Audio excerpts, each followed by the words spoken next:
Hey guys, Shirt and Tie Guy here. I want to do a video to show you some things that I learned after doing our backyard pickleball court. Some things that went well and some things that I would do differently in the future. So this court is a 30 by 60. So it's 30 feet wide, 60 feet long, 1,800 square feet. So you could get on your calculators and figure out how much concrete you'd need. I did a 4-inch pad. I did not do gravel under this pad, but I did do a wire mesh inside the concrete. So this just kind of gives you a feel of the dimensions. You know, the pickleball courts are 20 by 44. So you can kind of see how that fits into a 30 by 60. And then the basketball lines we have on here, I believe, are high school standards. So it's 15 feet free throw, and I think 23 to the 3-point line. All in all, this thing has really held up well. I'll show you the paint that I use in a minute and go through some of the process there. This court does have a very gradual slope. I think from this end to that end, it's very gradual, like 1.5 inches or 2 inches or something. Just to get a little gradual water runoff, so we didn't have standing water on here. And it works really well. Some things that I wish I would do differently. The number one thing I wish I would have done differently is I chose to do a broom finish on the concrete, which it's kind of hard to see, but you can see kind of the broom lines here in the paint. And I did that because I was worried about people slipping when this got wet. But the paint that I ended up using, and I'll show you that here, has it's an anti-slip coating already in it. It's this acrylic ready mix emulsion coating by Surface One, and I actually did add some more sand to it, and there's directions and everything on how to do that. But it has such a gritty feel that I wish I wouldn't have done a broom finish on this. Now, what did that cause? It caused some fuzzy pickleball lines because the tape is on top of all of the broom ridges, and then the paint would kind of just slough underneath the tape a little bit. So this was blue 3M tape that we used here when I taped out the pickleball court, but I want you to see the difference in the basketball lines. You can see it's a little bit cleaner, and this was outdoor frog tape. And I'll put the link to both of those in the description. So definitely the frog tape worked a lot better on this broom finish. But if I could do it again, I would have done a smooth finish. The line paint was a different paint. It was this Heavy Shield. And I did add sand to that, because that is slippery when it gets wet. And even with the sand that I added, these lines do still get a little bit slippery. When this is wet, you can tell the difference between that paint and the line paint.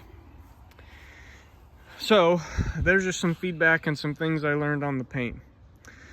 Let me go through the process here a little bit. So the first thing that I had to take into account for in my backyard was some drainage.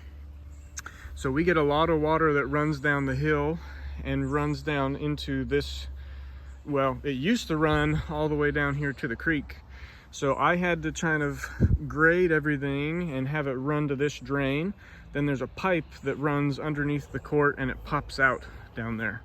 So I was glad that I did put in a drainage pipe. So watch drainage when you're doing it. After the concrete pad was poured, I let it sit for a few days and really cure. And in fact, I think it was almost a month. And then I did a muriatic acid wash, and I washed and just kind of put an etch into the concrete.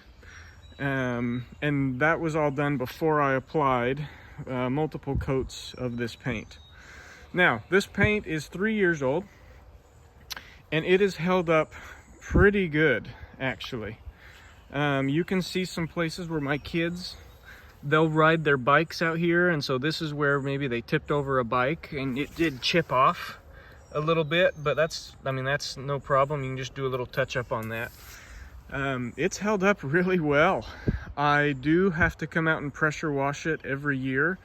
I'm here in Georgia, and so during the winter months and then into the spring, this just gets covered with a coat of pollen, and I do need to come and wash it every year.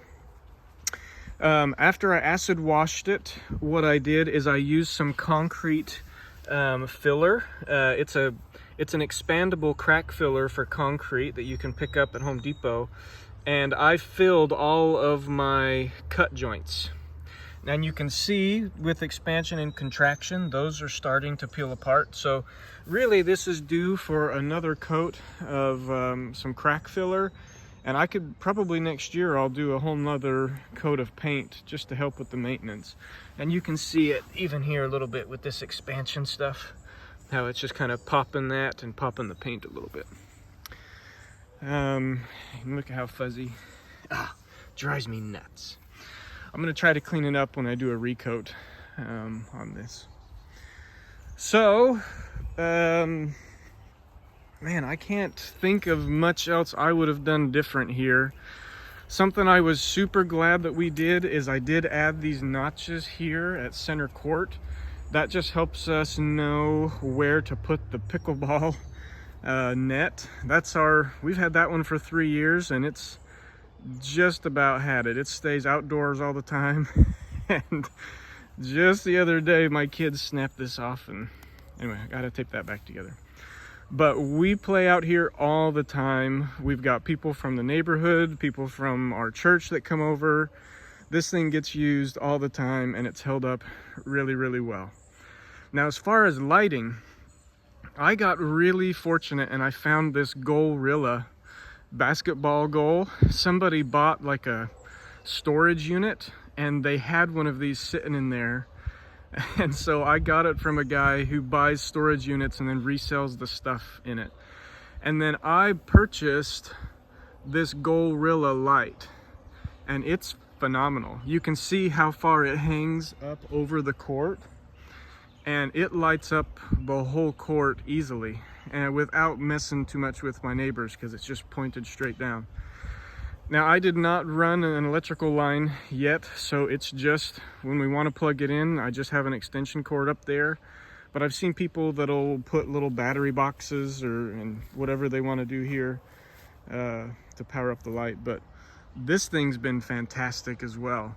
And this can lower down. I don't know if you can see, you can push that little lever and then you can lower, the whole light will kind of slide down if you don't want it up in the air. But we leave it up there all the time. It does a fantastic job.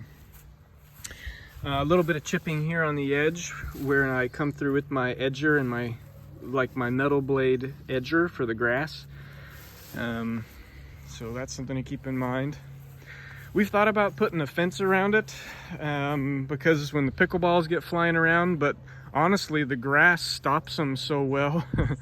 Sometimes they get back here into the woods and stuff, but maybe a little back fence could be helpful on each side, but for now we are content with it just going into the grass. So hope this was helpful. If you have any questions, feel free to reach out to me in the comments and I'll do my best to answer them.